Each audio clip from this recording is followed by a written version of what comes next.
We're trying to make the Meeting House lecture series free and open to the public, but if you'd like to support it, I saw many people gave gifts on the way in. You can leave a gift. We also have cards back there with a QR code on it. If you'd like to do an online donation, that helps us. We want to keep doing this, in other words.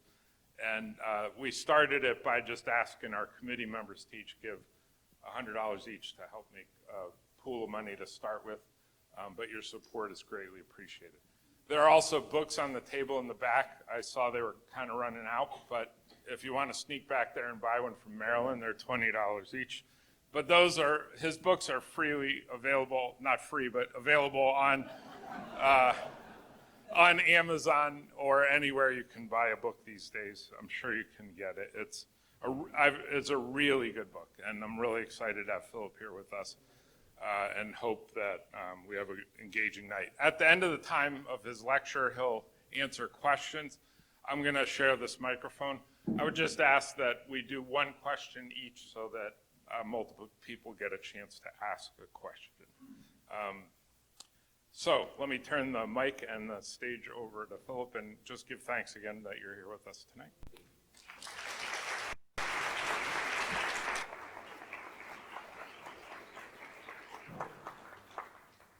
Well, thank you so much, Doug, and thank you all for coming out on this sort of late summer / early fall evening. It's really a pleasure to be here in such a storied church and such a storied community, whose history intersects at multiple points with the story that I'm going to tell you tonight. So I'm sure you've all seen photos like this. Photos of the failed coup attempt on January 6th of 2021.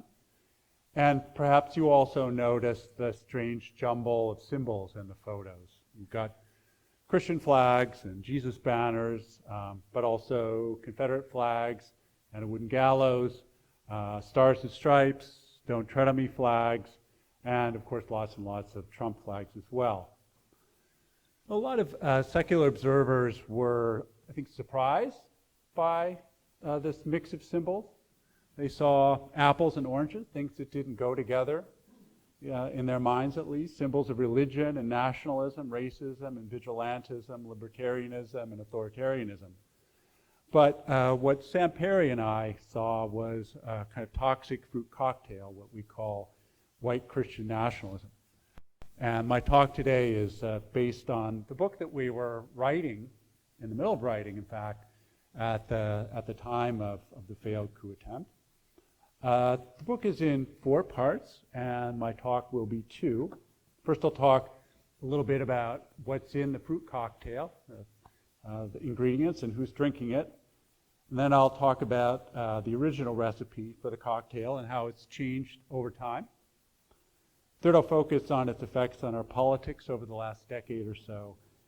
And then I'll conclude with some more reflections on where Christian nationalism is headed today and what can be done to counter it. So let's start with the what question. Just what exactly is white Christian nationalism? What we're thinking about it is as a political vision. In social science speak, a set of attitudes and preferences about politics and policy, kinds of things that we can pick up if we do a public opinion survey. And in fact, that's exactly what my co-author, Sam Perry, who is a survey researcher, has done. In fact, put together a measure of Christian nationalism based on a series of questions that were asked in a survey that was originally fielded in 2007. And people can agree, strongly agree, disagree, strongly disagree, and you sort of assign points from 0 to 4, depending on how people answer the question. You add those points up and you get a kind of a scale, like a measure of the degree to which people embrace Christian nationalism. In a study that was released a few months ago, Robert P. George of the Public Religion Research Institute, which has been working this question for a while, constructed a similar scale using even more targeted questions to see if the result was different, to see if some of the findings were really just, an artifact of the kinds of questions that we asked. But it turns out that they're not. The results were surprisingly similar. Also, one of the things that's is helpful about a survey is it kind of helps you to answer the how many question, right? You kind of, it's one thing to know, well, there are some folks out there who believe this and that, but how many of those people are they? And who are they? So in an earlier book with Andrew Whitehead, Perry divided up the survey respondents into 4 different categories based on their score on this Christian nationalism scale. And they found that almost half of Americans partly or strongly affirm Christian nationalism. Jones comes up with a somewhat lower estimate of about 30%. And here you can also see that there are 4 different categories there in that left-hand slide. People who completely reject it on one extreme, people who are ambassadors for it on the other, and people who are somewhere more in the middle. You can see that about 1 in 5 Americans really strongly embrace Christian nationalism, and roughly the same number, a little over 20%, are categorized as resistors. And Robbie P. George divides things up a little bit differently, but you still can see that there's a pretty substantial number of Americans who really strongly embrace Christian nationalism, somewhere between 20 and 30%. So one objection that I often hear when I speak to public audiences about this is like, this white Christian nationalism, this sounds kind of like a slur, right? I mean, aren't you really just trying to sort of paint anybody who's a conservative white evangelical as, a bad person, as an evil person? I think the important thing here to understand is that while there's certainly overlap, right, between conservative white evangelicalism and white Christian nationalism, they're definitely not identical, right? I mean, there are conservative white evangelicals who are very firmly opposed to Christian nationalism. You can see, about a third, in fact.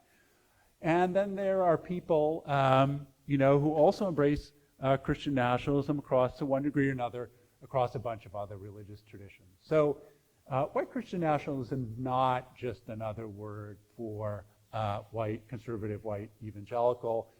This is really a kind of an ideological movement that runs across a bunch of different traditions, and quite amazingly also includes increasing numbers of folks who aren't religious at all.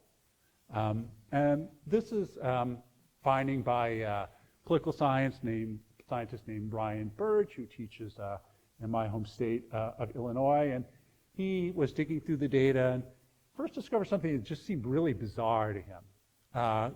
He would find people who would say, I'm Catholic and I'm evangelical.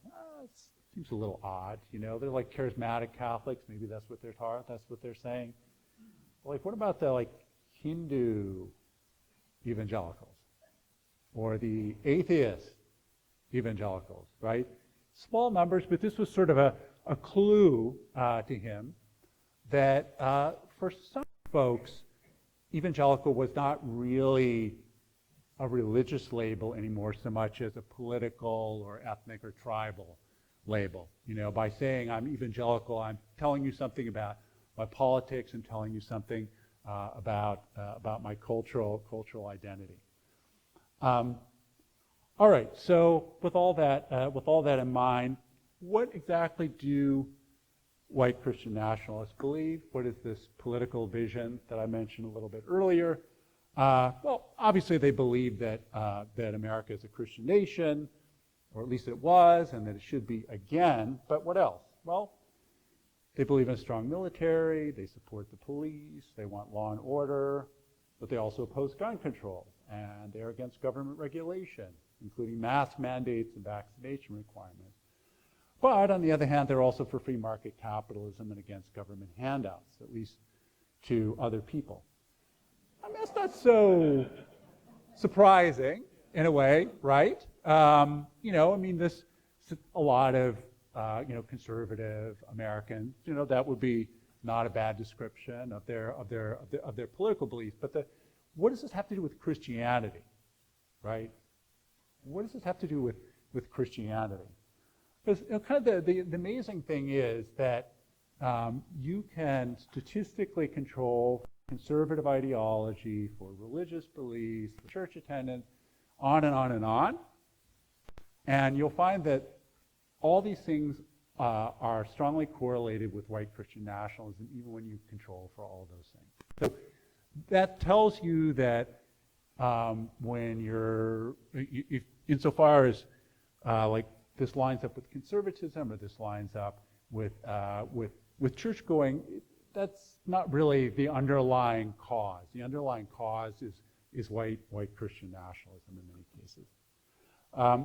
So what though does this have to do with Christianity?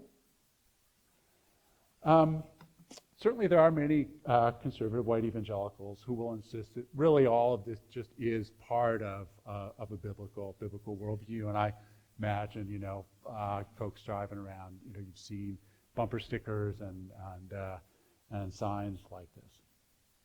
So, whether or not you think this is Christian, it certainly is something that a lot of people who understand themselves as Christian identify with and affirm. So why are we calling it white Christian nationalism, right? What does this have to do with race? Well, the reason is fairly simple. It turns out that Christian nationalism is pretty strongly associated with a bunch of different indicators of racial animus and opposition to non-white immigration, and also with a very strong sense of racial grievance and white identity. It is a combination of religious and racial identity. And where you can really see this most clearly is if you compare black and white Americans. So there are a lot of black American Christians who actually will score pretty high on the Christian nationalism scale. They think America should be a Christian nation. But this means something very different to them. What it means to them is that this should be a country that lives up to Christian values, equality, freedom, inclusion, justice. It means something more like what being a Christian nation would have meant, for example, to Martin Luther King or somebody who was a civil rights leader. So it means something really very different to them. Okay, so that's my first pass on the what question. So let's turn to the when question, and that is when did white Christian nationalism first emerge? This term Christian nationalism is one that nobody was really using outside of a seminar room until about 5 minutes ago. Seriously, I can remember, like doing seminars and this 10 years ago when I would have colleagues who, kind of work on nationalism. That's just not a thing. It can't really exist. Nationalism, secular. What do you mean by Christian national? I'm like, well, I think this is a real thing. But this is not something that's new. Some folks use white Christian nationalism sort of interchangeably with, the Christian right, or just, as a kind of epithet like people I don't like, people I disagree with. But if you really understand this as an ideology, as a set of ideas, as a vision of what America is and should be, then the answer to the when question is not 2016, it's not 2000, it's 1690. So really, this is the place where the story that I want to tell you starts to intersect with the story of places like Longmeadow, and for that matter, even more in some ways, New Haven, Connecticut, where I live. So I said one way of talking about white Christian nationalism is like a political vision, but another way of thinking about it is what I'm going to call a deep story. And that story goes something like this. America was founded as a Christian nation. Founders were Orthodox Christian, whatever that means. The founding documents are based on biblical principles. maybe even divinely inspired. America is divinely favored, hence its power and prosperity, but America is threatened by non-white, non-Christians, non-Americans on its soil, on its borders. So it must be kept white and Christian, or made so by whatever means necessary. So for some Americans, the story is really quite explicit.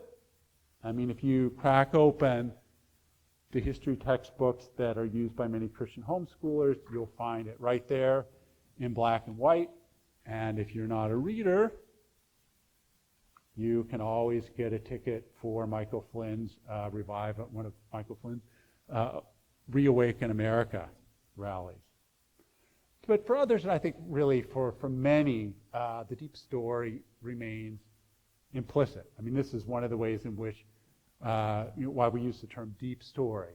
It's not something that is completely conscious, that that people go around thinking and talking about. It's just kind of, if you press them, though, it sort of feels true. It just feels like this is, America was founded by people like me, and kind of belongs to people like me, and if people like me, unlike me, are trying to take it away from me. That, in a way, really is the story. I think it's important then to see the way in which the deep story and the political vision, though, are connected with each other, right? Remember earlier on I was talking about, these different views about whatever, guns and the military and the welfare state and so on and so forth. And what does that have to do with Christianity after all? I mean, I thought, Christianity was about, loving your neighbor, welcoming the stranger, not throwing stones. It doesn't seem at first glance terribly, terribly Christian, at least on one understanding of what Christianity is about. But this deep story really holds the different parts of the political vision together. It explains how and why religious and racial and national identity go together with each other, and also with things like support for free market capitalism and gun rights. So, as I said, the deep story is an old story. In a sense, it's really as old as the Christian Bible itself, or at least a certain Puritan Protestant reading of the Bible. To be even more specific, 3 readings of 3 different stories, which we call the Promised Land story, the End Time story, and the racial curse story. The Promised Land story is the idea that the English colonists, later American settlers, were a new chosen people, the successors of the ancient Israelites, and that North America was, in fact, their promised land, which God had given to them, which they were entitled to. And those folks who were already on that land, the various Native American tribes, were kind of like the biblical Canaanites and Amalekites. So, if you know those stories, you know what happens to the Canaanites and the Amalekites. It does not go well for them. That's, all this smiting and thrusting and so on that you hear in the biblical account. And so really there was this sense that we, the chosen ones, are entitled to take this land and to conquer it if necessary. So that's the promised land, and it goes with the idea that those others, Native Americans or later Mexicans or immigrants, are literally demonic others, like not just demons in the metaphorical sense, but like really in the literal sense, demons.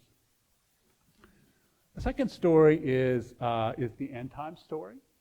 I imagine some version of this is familiar to all of you out in the audience. This is a certain interpretation of biblical prophecy that we find in the book of Daniel or the book of Revelation. This is the idea that that Christ will be returning soon to the earth, and that the second coming of Christ will go together with a kind of epic battle between the forces of good and evil, natural and supernatural. This is like a very literal reading of the book of Revelation, right? This is, Jesus is literally going to come on a white horse. He'll literally have a sword coming out of his mouth. There will literally be rivers of blood and avenging angels. The third story is what we call the racial curse story. And this is a story that comes together really to provide a biblical justification for the kidnapping and enslavement of Africans and others in bringing them to then becomes the United States. And this goes back to another story in the Hebrew Scriptures about Noah's son, one of Noah's sons, seeing him drunk and naked in his tent. Noah curses him and places a curse not only on him but on all of his descendants, that they will have a mark on their body and that they will be condemned to serve others. Well, you probably already can kind of anticipate the twist that's given to the story. What is that mark? That mark is blackness. And what is that servitude? Well, that servitude is enslavement. And so this suggests, and this is how it was understood, that all Africans are basically under the curse of Cain and have warranted the kind of servitude that they've been subjected to. All right. So by 1690, all three of these ingredients of white Christian nationalism were ready to be mixed together by Protestant theologians. And I would argue, we argue in the book, that the original mixologist was none other than Cotton Mather, the third in the line of famous Mather preachers, just a bit east of here in Cambridge and environs. And this ecclesiastical history of New England, which he wrote, very, very famous book, still read and studied by many American historians today, really brings together all three of these elements. The justification for slavery, the idea of the Puritans as a new chosen people, and of New England as their promised land, and also with a kind of apocalyptic prophecies of which he was a particular aficionado. So really, this is kind of the urtext of white Christian nationalism. Now, like other fairy tales, the deep story has been told and retold over time and comes in many different versions. Who counts as white has changed over time. You know, Irish and Italians didn't used to count as white 150 years ago. Jews certainly not. Also, who counts as Christians? Are Catholics Christians? You know, a lot of Protestants didn't think so. Who counts as a real American? And if you're interested, we try to trace in our book, The Flag and the Cross, to trace some of these changes over time. But let me now go to the third question, which may be, in a way, the one that feels most immediate and most important today, which is the how question. Like, how does this work, right? So how does this actually work itself out in our politics? Well, here's how it works. When white Christians make claims on other Americans, they do so in the name of national unity and solidarity. But when racial and religious others make claims on them, they are refused in the name of individual rights and personal accountability. In other words, heads, white people win, tails, everyone else loses. In a phrase, freedom, order, and violence. This is what Perry and I call the holy trinity of white Christian nationalism. So freedom and rights for people like us, order for everybody else, and righteous violence against anyone who steps out of line. That's the Holy Trinity. So let's take a quick look at contemporary politics to see how this can work. So you might remember the Tea Party. It started in February of 2009 when Rick Santelli, a financial reporter with CNBC, delivered a viral rant from the trading floor of the Chicago Mercantile Exchange. He blamed the 2008 financial crisis on losers who had taken out mortgages they couldn't afford and excoriated America's first black president for bailing them out. He then called for the formation of a new Tea Party to resist federal taxation and defend individual rights. So at first glance, this sounds libertarian, just kind of free market libertarian. But here's the thing, as academics and journalists began digging a little bit deeper and trying to figure out who the Tea Party supporters were and the organizations that they were forming, they found that most Tea Partiers turned out to be older white evangelicals. And they also found that well-known evangelical political activists like Ralph Reed were centrally involved. Not only that, it turned out that religion was mixed up with race. Tea Partiers were strongly opposed to non-white immigration. In fact, some of the early Tea Party groups in Texas, for example, emerged out of white vigilante groups patrolling the southern border. Okay, so let's shift our focus now to a decade or so later to the MAGAverse. You might remember in his 2017 inaugural address, President Trump promised, quote, that the American people would take back their country, they would band together around Christianity, they would start winning again and saying Merry Christmas again, and bring Christianity back because it's a good thing.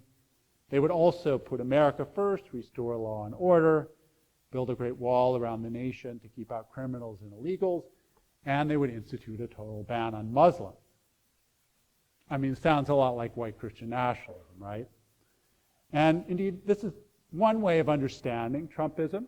Not the only one, but it's one way of understanding Trumpism, is as a reactionary and secularized version of white Christian nationalism.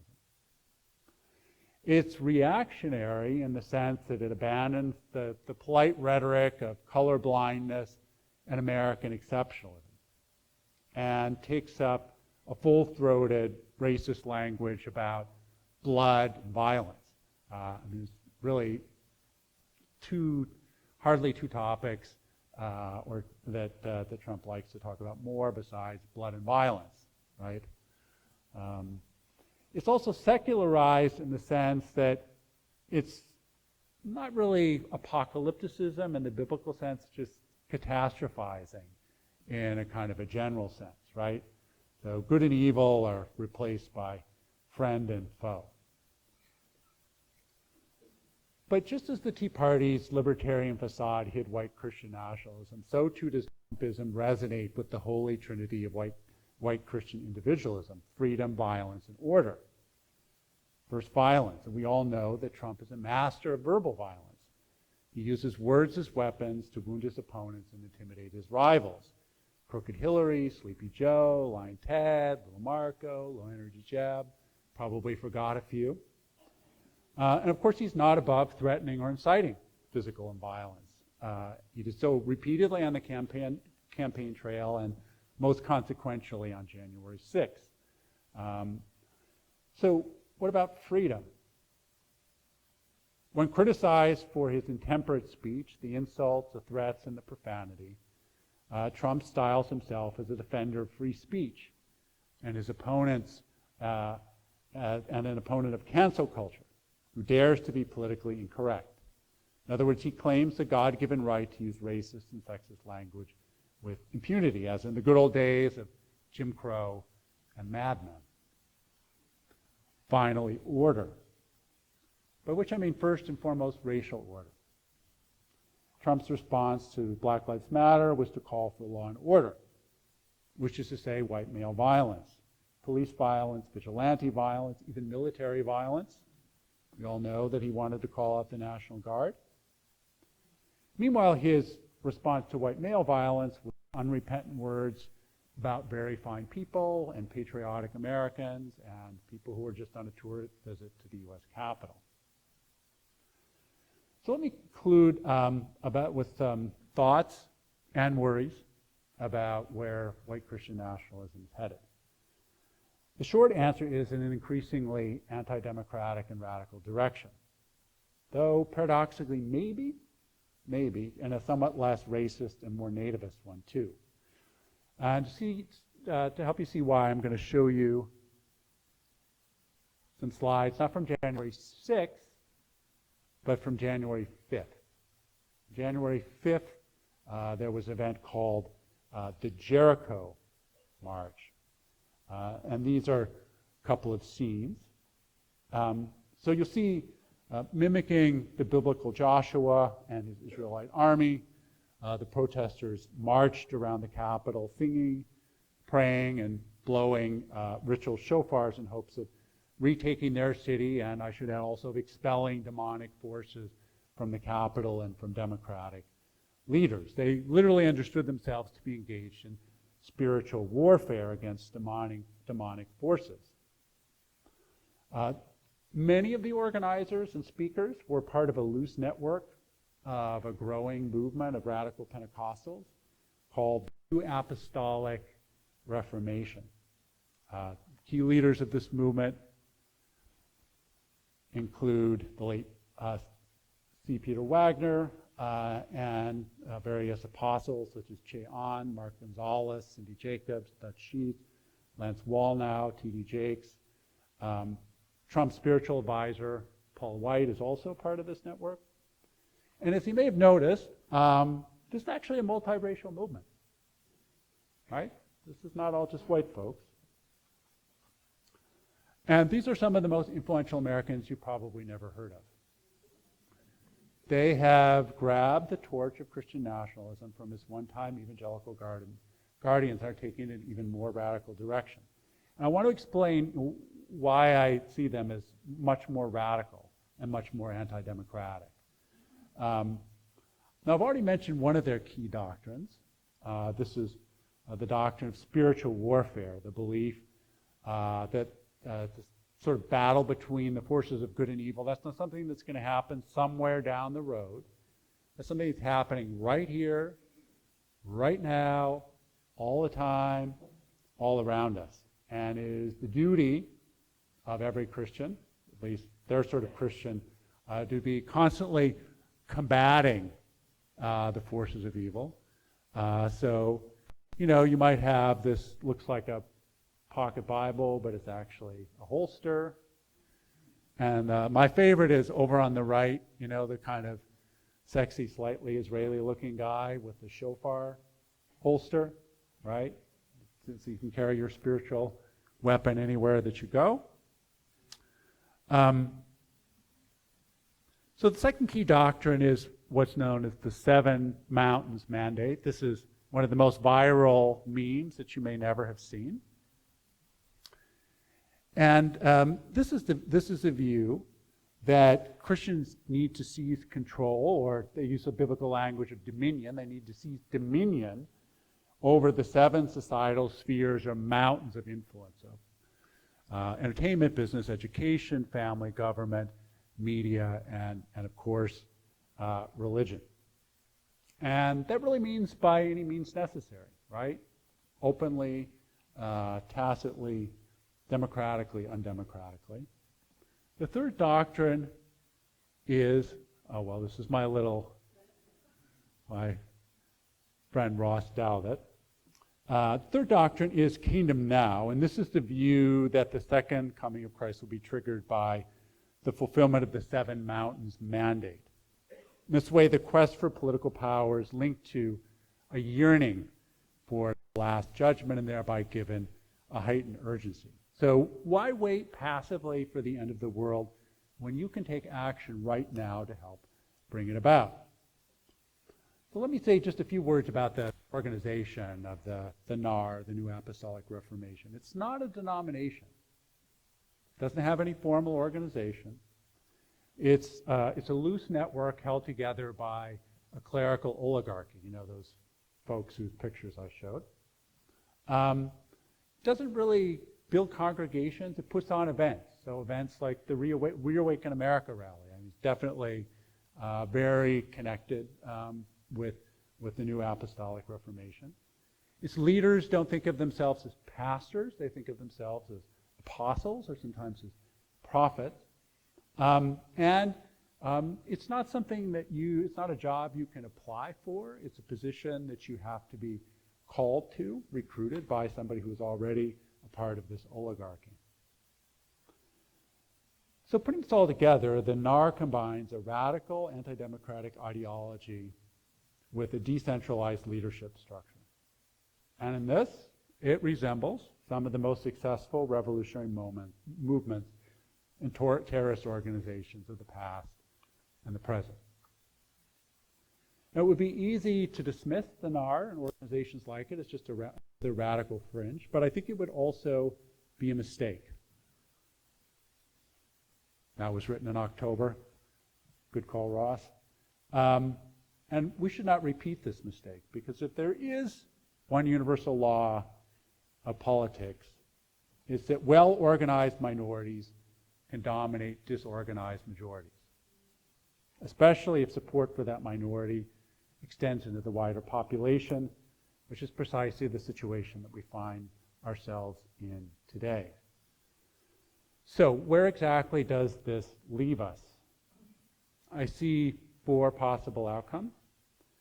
One is what the late sociologist Pierre Vandenberg called Herrenvolk democracy, that is master race democracy, which he defines as a parliamentary regime in which the exercise of power and the suffrage are restricted de facto and often de jure to the dominant group, and in which that group understands itself as a superior race or culture and subjects other races or cultures to varying degrees of legal repression and extra-legal violence. Let's call it Jim Crow 2.0 for short. Another scenario is what we might call nativist democracy, in which native birth replaces racial identity as the basis of citizenship rights and democratic participation. It's not that hard to imagine one of these outcomes should Trump return to the White House in 2024. This is not the only possible scenario, thankfully. There are at least 2 others. The first is the survival of liberal democracy, which is to say the status quo ante since the civil rights and voting rights laws of the mid-1960s. The second is the achievement of a multiracial democracy, which is to say the nation of nations, the people of peoples that Martin Luther King and others before him dreamed of. A democracy in which rights are enforced and extended, and historic injustices recognized and perhaps even undone. Which of any of these scenarios will become reality is, of course, hard to say. Historical outcomes are highly contingent, which is why social scientists like myself are so bad at making predictions. But this much is certain. Much will depend on the choices of American Christians and their leaders in the coming years, but also on the choices of secular progressives and their leaders in the coming years. America is at a crossroads. It's been there before, more than once. To the left lies a path towards a multiracial democracy. To the right, a path towards continued white dominance.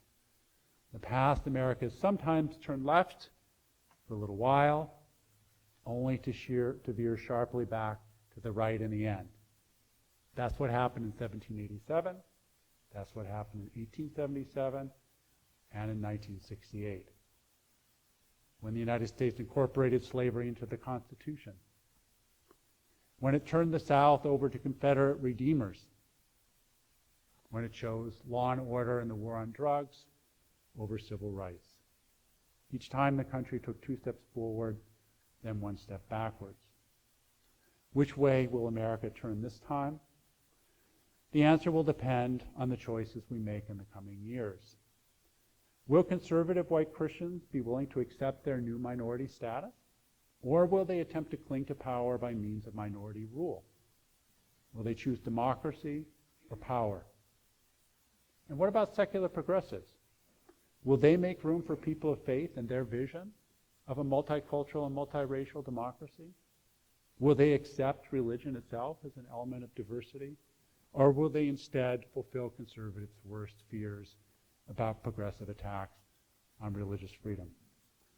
For my part, I hope that America will finally take the road towards an inclusive, multiracial, multi-faith democracy. Thank you.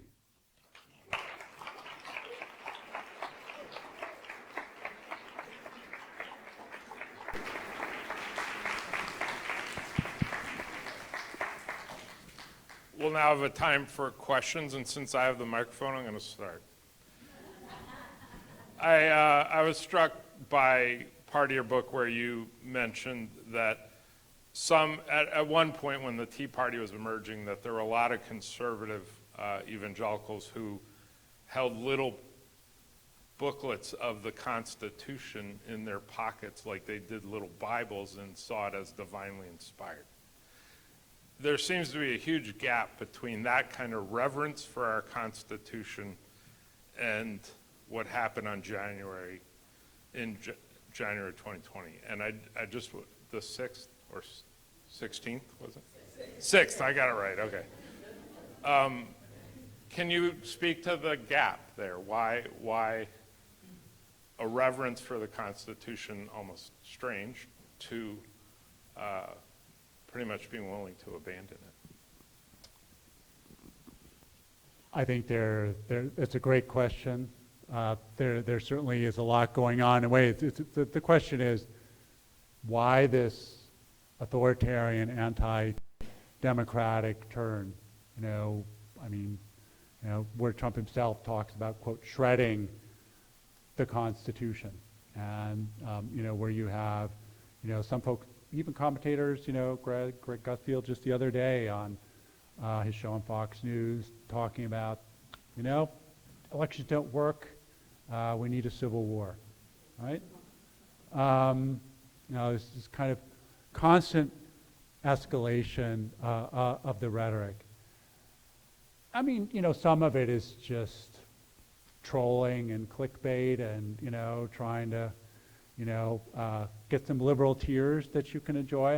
I think that is a little bit of what's going on for a lot of folks. But that sort of rhetoric does also create a permission structure for people who are more serious. And, again, I just going to reiterate this, all the great revolutions in history were made by small minorities of well-organized, well-armed people.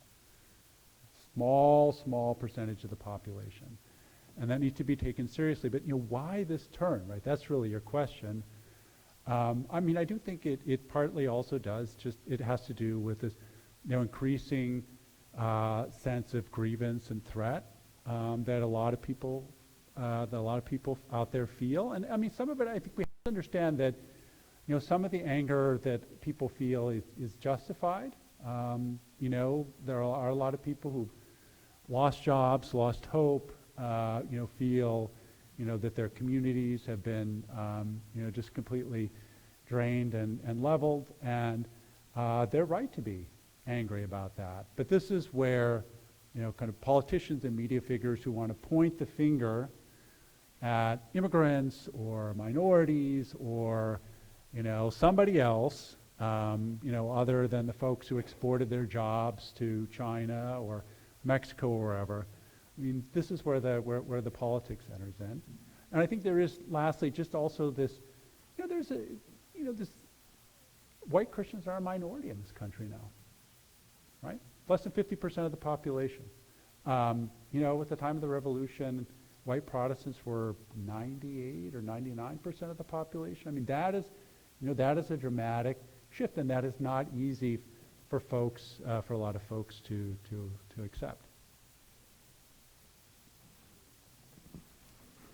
Hi, thank you for your talk. In the early 20th century in France, there was a philosopher, politician by the name of Maurice Barrès, And he very much touted Catholicism. He was against separation of church and state in France.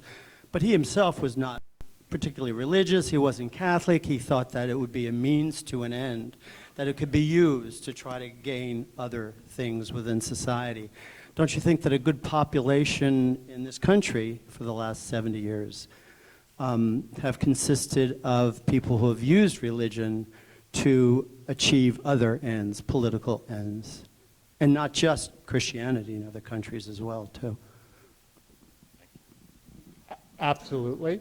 I mean, and this is something that's going on both at the elite level and at the popular level. So I don't think Trump is a baby Christian. I don't think Trump is any kind of Christian. I think he just figured that this is a group that he needs, and he kind of focus grouped a bunch of different pitches to that group and found some material that worked, and then sort of took that show on the road. That's what he did, and there are plenty of other folks like that. I think you're absolutely right. This is also a trick that a lot of white supremacist groups use. It sounds better to say you're defending Judeo-Christian values or Western civilization than to say that you're opposing white genocide or black empowerment, right? So you kind of put on this fig leaf of religion to sort of dress yourself up and hide the nasty bits. And that, I think finally there are, as I pointed out in the talk, there certainly are plenty of folks for whom, religion really is, Christianity is just it's a cultural identity. It's just a way of saying people like us. When they think of what is an evangelical, they don't think of, somebody who recently immigrated from Nigeria. They don't think of somebody who recently immigrated from Brazil or Honduras, even though those people probably are much more faithful, much more Christian in many terms than they are. They think about people who look and think like they do. So absolutely, there are some people who are just using this. And one quick aside, Maurice Barre's son in 1920s joined Francisco's fascist party, Bashir. So, Yep. someone else did. Yep. Thank you. Thank you. Let me go back here and I'll be right back. I'm really curious about the zero-sum game issue. And it's always puzzled me that in order for me to have, you have to lose in that zero-sum. But I'm also curious as to whether or not, what percent of that 70 million people who voted for Trump are white Christian nationalists? It's pretty substantial. If you figure that about a quarter of the population is white Christian nationalists and about half of the population voted for Trump, then you wind up with about half of his electorate being motivated by white Christian nationalism to one degree or another. It's clearly not the only thing that's going on.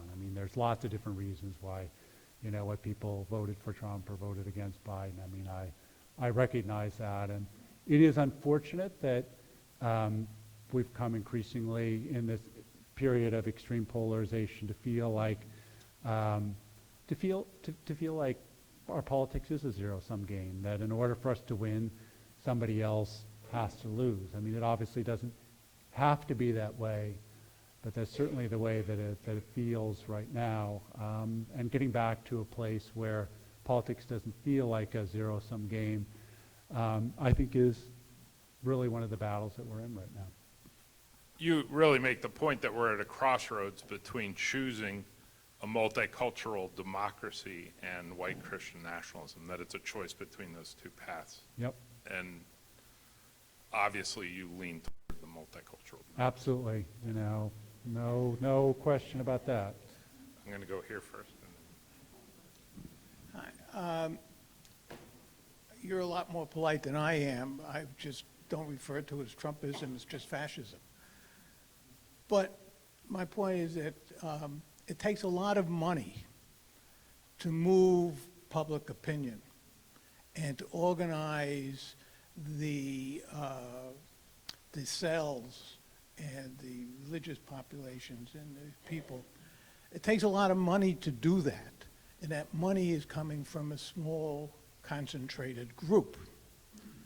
Are you familiar at all with the book, How Corporate America Created Christian America? Oh, sure, yeah. And Kevin that Cruz. is seems to be a real prequel to your book, which is how after, as soon as the Second World War was over, those corporations that were taking a lot of money from government realized that now was time to pay the piper, that unions were going to become more effective, that more things were going to socially change. And at the same time, the churches were realizing that there was someone else to provide food and benefits. There was a secular society and a secular group, and that those two groups then came together. How do we reinforce the fact that we have to make contributions to political leaders, that we want to move in a more liberal democracy and take us away from what we're seeing right now? Yeah, there's no doubt that one of the other things that ails American democracy right now is the hyper-concentration of wealth in very few hands, which, can allow a single or donor, a couple of donors to effectively become the sugar daddy of a preferred candidate. So, example would be Peter Thiel's sponsorship of J.D. Vance's Senate campaign, right? Single-handedly, more or less, financed J.D. Vance's Senate campaign. And this is a very general problem, but you're right that it also intersects with the problem of Christian nationalism, that there has for a long time been a certain group of conservative pastors and a certain group of conservative business people who've been washing each other's hands, who kind of have a partnership of sorts. I wonder whether that partnership could go on much longer. I mean, the degree of panic amongst the Republican donor class right now about, the Trumpist takeover of the Republican Party and their apparent inability to do anything to stop that juggernaut. No question about that. Found at the Yale Law School, I'm afraid. Okay, you referred to the Holy Trinity of white Christian nationalism. Sounds very much to me like the New World Order. And although what you have listed here, that's the ideology behind it, but they go a little bit further and they talk about concentration camps and putting the people that are undesirable on islands and so on. Do you see a connection between that and New World Order? Well, I think there are political extremists today who are they fascist or are they fascist adjacent? I mean, it's like lots of debates that have gone on about that, but definitely there are echoes of fascism, sort of ideas that they have about, purges and deportations and, using police against their enemies and so on and so forth. So, I definitely do worry about ideas like this that 30 years ago would have been just completely on the fringe. You wouldn't even heard of them on AM radio at 3 a.m., or now things that you can hear routinely on talk radio and cable news programs. It's interesting your description of the deep story started in churches like ours 300 years ago. And this is a church with the longest history I've ever pastored. And I look back and there's some parts of the history that I'm embarrassed about. I'm shocked. I read some things that Benjamin Franklin wrote about whiteness recently, and it was shocking. But it's interesting as we move and become a more progressive church, like a lot of mainline churches, that the fundamentalist and evangelical churches have taken ownership of the deep story. So we think it's an evangelical thing, but its roots were in our roots, so we need to be a little bit humbled by that and confront it in ourselves as well. Yep. Thank you. In chapter 4 of your book, Avoiding the Big One, you begin by talking about January 6th insurrection, and you say the plume of symbols that was spewed up over the Capitol that day, racist, Christian, and nationalist, was a byproduct of these different forces. And as I was reading that, I believe there were some anti-Semitic symbols also, and I wondered if you could talk a little bit about the connection with white Christian nationalism and anti-Semitism. So my answer, the answer is both simple and complicated. So the simple part of it is that there have always been Christian anti-Semites in the United States. There are still Christian anti-Semites in the United States. There are also a lot of Christian Zionists in the United States, and their relationship is much more complicated. So these are folks who think that American Christians and the United States have a kind of a special connection to and a special duty towards the state of Israel. People go on pilgrimage and heritage tours to the Holy Land. Like if you ever go visit Jerusalem, you're in the hotel lobby and you'll suddenly hear like, is that a Southern accent I hear over there? These big groups of folks, and their relationship is much more complicated. And I'll illustrate this with an anecdote. This is I don't know how many of you know Doug Mastriano. He was a Republican candidate for governor in Pennsylvania, and he was like Christian nationalism pure, seriously, all the way.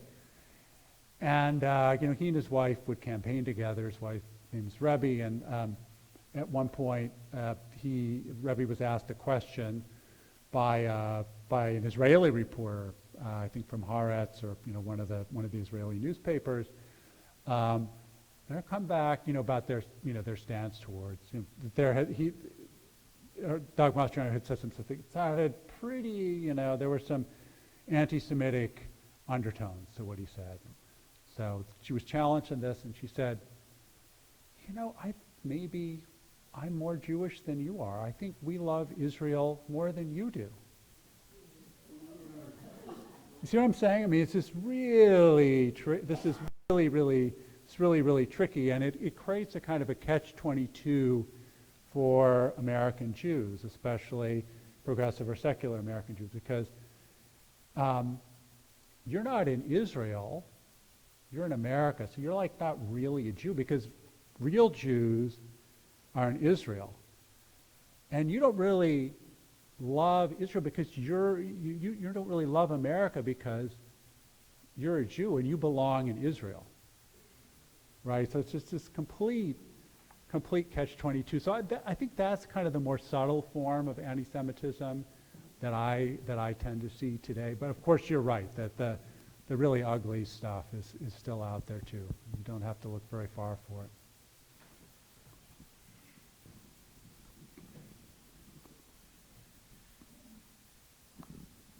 I meant to say that in my knowledge of American politics, the dichotomy in elections that we were all used to, it seems that they became clearly pronounced way back in the 1948 election, I think, Truman versus Dewey.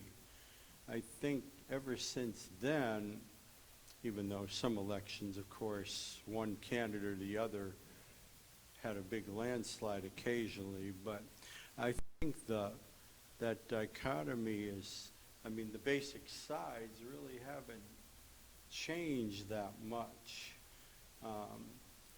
despite the fact that the United States is way more diverse now than in 1948, and a lot of population shifts in the country, but I think the basic sides have not really changed all that much ever since. I mean, it probably goes further back, but very noticeably starting in that election, I think.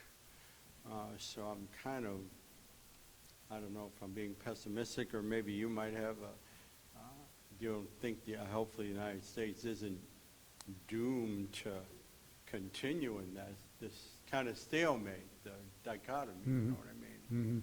I don't know if you... Yeah, it's complicated, you know, and there definitely are ways in which some of the, you know, we've been fighting the same old battles for a long time, and there are ways in which we're fighting new battles today. But I do have a unicorn for you, which is, or puppy, or rainbow. Some hope, you know, sort of getting past this kind of paralysis. The elections in Poland a couple of days ago. So Poland is a country that, you know, where you could see where things in the United States might be headed. I mean, there have been sort of strange parallels in many ways, but a, you know, very, you know, far-right, populist, authoritarian regime that really took control over the courts, took control over law enforcement, took control over the media, was openly going after political opponents and putting them in jail, you know, if anybody spoke up. And what happened there is a couple of things. So people sort of from the center right to the left got tired of this. They turned out in massive numbers. I think there was 76% countrywide. In some places in Warsaw, 99% people voted. That's how tired they were of what was going on. They challenged the idea that the authoritarians had, that they were the real Poles, you know, the true Poles, and said, no, this isn't what Poland is about. In fact, you know, Poland, people don't really know this usually, but it has a very deep kind of multi-religious, multicultural history. And people think of it as just, you know, a Catholic country, and that's true sense World War II, and partly due to the Holocaust, and adjustments of borders and other things that happened. But they, you know, they were able to re-embrace that. They were able to just really to you know, own a certain kind of Polish patriotism and present a different version of what Poland could be. And they did the work. They got organized. They did poll watching.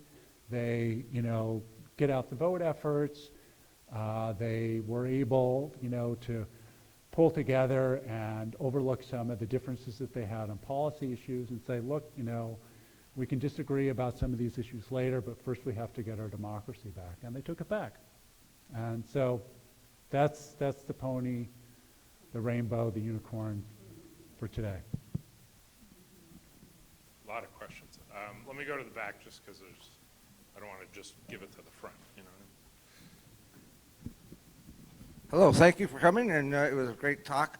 My question is, do you think America, with the insurrection on January 6th, is moving toward a toxic masculinity in our country? Yeah, so this is a really important question.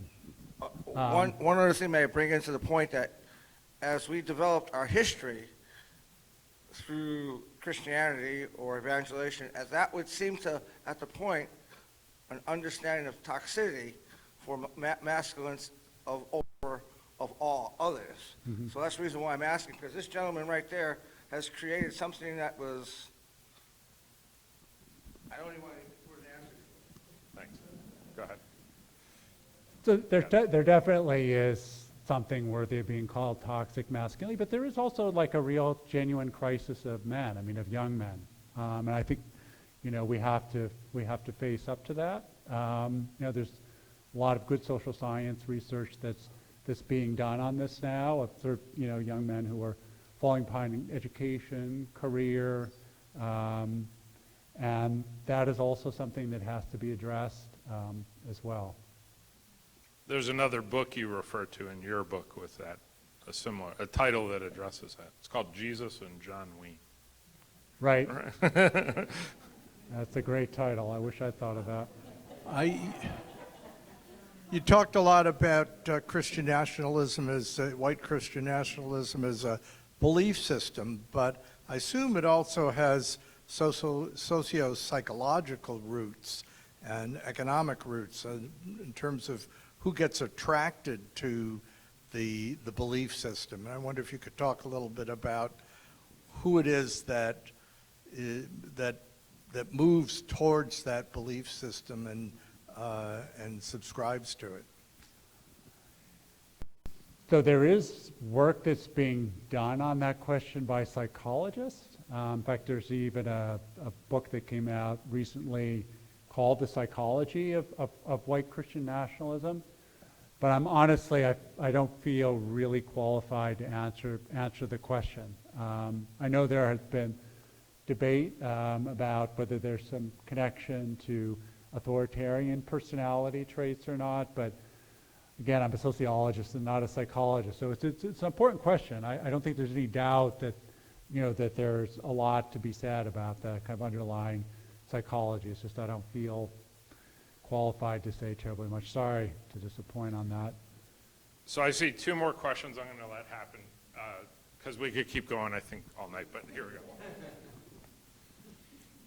Given that a few of the core principles of Christianity are empathy and morality, and given that our friend up here is lacking in empathy and has no moral compass, when you engage with evangelicals about how they can align themselves with Trump,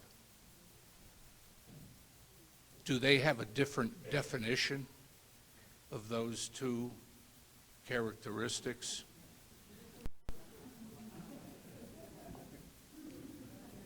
Yeah. Wow. No, okay. I have engaged. I have tried to engage, and sometimes successfully, but more often, to be honest, unsuccessfully. The one thing I will say is that I've observed repeatedly is that it seems like there's sort of a politics part of some of these folks' brains, and there's like a everyday life part of these folks' brains, and like if you broke down by the side of the road, they'd pick you up and drive you to the next gas station. If your mom, if your wife or your partner was sick, they would cook a meal and bring it over to you. I mean, a lot of them are really like at that sort of interpersonal level, at least with people who they think of as like them. They can, you really do see, this kind of compassion. But the moment it's people who are different from them, or the moment, really, I think the key thing is just when you're talking about politics and policy, it's like just like a total split personality. And maybe this is a psychological question. I mean, how that comes to be, and this is really just an observation, based on my interaction. We could tell you where those arguments usually end if you push them, and that is with the topic of, with one of the following three topics: gay marriage, transgenderism, or abortion.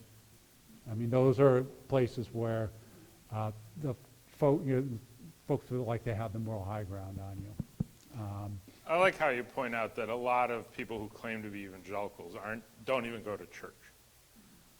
And it's interesting, I shifted to the UCC from the Evangelical Covenant Church, which was more moderate evangelical. And as a unicorn story, my former congregation, I served for 15 years, last weekend, the synagogue right across the street from them had a bomb threat. and they had a bar mitzvah scheduled that day.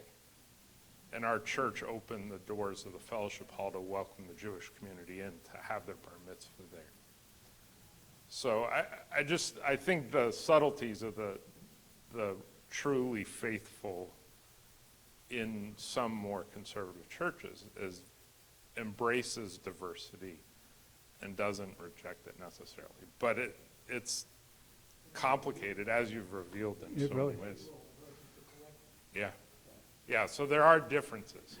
Yeah, and I would just add to that, I think some of the most outspoken, powerful, and effective critics of Christian nationalism have been people who are definitely very theologically conservative.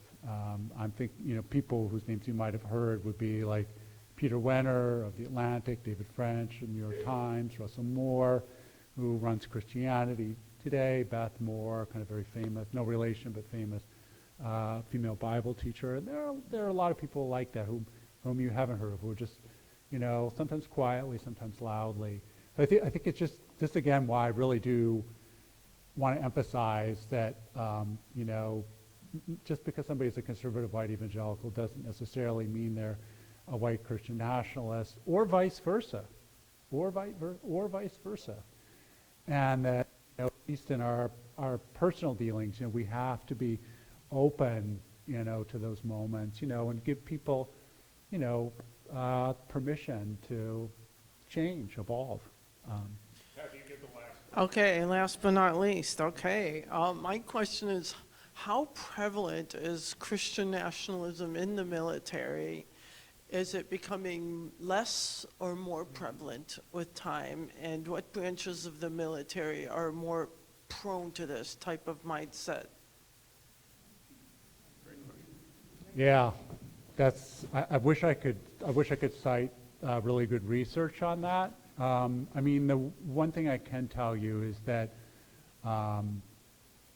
in and around the Air Force Academy, that has really been a kind of a pressure point for Christian nationalism. And partly this is just an accident of geography that, Colorado Springs has become a kind of a major center.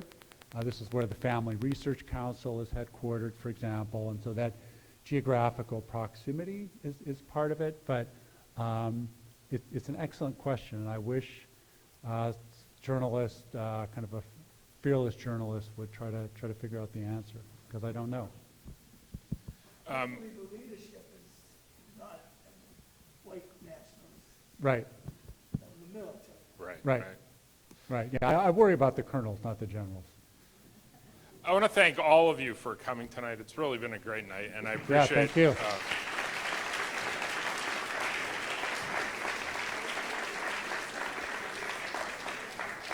And a special thanks to Philip. Again, there's some books on the back table. He's glad to sign them or answer questions if you want to walk up.